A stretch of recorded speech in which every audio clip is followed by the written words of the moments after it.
શું તમે ક્યારે વિચાર્યું છે કે એક જ પાક કોઈ વ્યક્તિ સામાન્ય ભાવે વેચે છે અને બીજી વ્યક્તિ એ જ પાકમાંથી પ્રોડક્ટ બનાવી બમણી કે ક્યારેક 3 ગણી કમાણી કરે છે?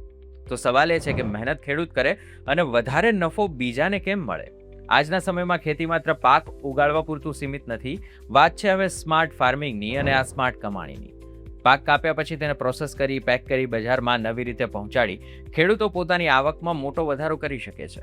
અને આ જ દિશામાં તેમને આગળ વધારવા માટે ગુજરાત સરકાર લઈને આવી છે એક મહત્વની યોજના, જે ખેડૂતોની આવક વધારવા અને ગામડામાં રોજગારી સર્જવા મહત્વની સાબિત થઈ શકે છે.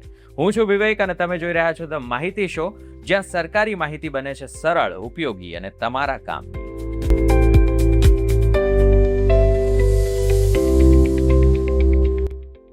આજે આપણે વાત કરવાના છીએ ખેડૂતોને પાક મૂલ્ય વૃદ્ધિ કરવા માટે પ્રોત્સાહિત કરવાની યોજના વિશે. જો તમે ખેડૂત છો, ખેતી સાથે સંકળાયેલા છો અથવા તો જાણવા માંગો છો કે કેવી રીતે આ પાકમાંથી વધુ કમાણી થઈ શકે, તો આ એપિસોડ તમારા માટે છે. મિત્રો, વિચાર કરો, મગફળી વેચવાથી એક ભાવ મળે, પરંતુ તેમાંથી તેલ, પીનટ બટર અથવા તો અન્ય ઉત્પાદનો બનાવવામાં આવે તો તેનું મૂલ્ય અનેક ગણું વધી જાય છે. એ જ રીતે કઠોળ, તેલીબિયા અને મરી મસાલા જેવા પાકોમાં મૂલ્યવર્ધનની મોટી તકો રહેલી છે. પોસ્ટ હાર્વેસ્ટિંગ એટલે કે પાક કાપ્યા પછી તેની સફાઈ, ગ્રેડિંગ, પ્રોસેસિંગ, પેકેજિંગ અને માર્કેટિંગ જેવી પ્રક્રિયાઓ. આ પ્રક્રિયાઓ દ્વારા ખેડૂતો માત્ર ઉત્પાદન કરતા નહીં, પરંતુ ઉદ્યોગ સાહસિક પણ બની જાય છે. ગુજરાત સરકારનું માનવું છે કે પાકનું મૂલ્યવર્ધન માત્ર ખેડૂતોની આવક જ નથી વધારતું, પરંતુ સમગ્ર ગામના વિકાસમાં પણ યોગદાન આપે છે.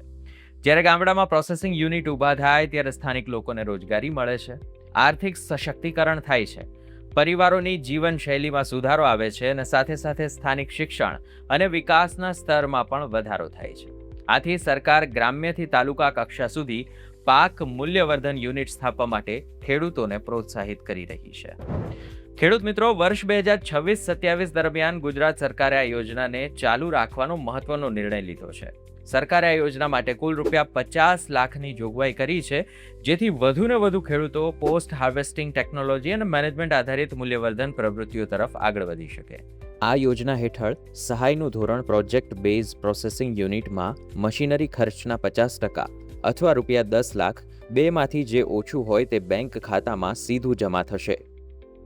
જો તમે કઠોળ, તેલીબિયા અથવા તો મરી મસાલાના પાક સાથે સંકળાયેલા છો, તો આ યોજના તમારા માટે નવી આવકના દ્વાર ખોલી શકે છે. વધુ માહિતી માટે તમારા તાલુકા કૃષિ કચેરી અથવા તો સંબંધિત કૃષિ વિભાગનો સંપર્ક કરી શકો છો. તો દોસ્તો, આજના સમયમાં માત્ર પાક ઉગાડવો પૂરતો નથી, પાકમાંથી વધુ મૂલ્ય કેવી રીતે મેળવવું એ જ સફળતાની નવી ચાવી છે. આ પહેલ ખેડૂતોને ઉત્પાદકમાંથી વેલ્યુ ક્રિએટર બનવાની તક આપે છે.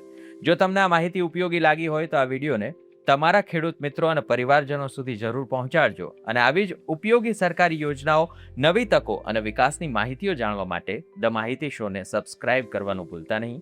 ફરી મળીશું એક નવી યોજના અને નવી માહિતી સાથે. ત્યાં સુધી જાણો, સમજો અને આગળ વધો.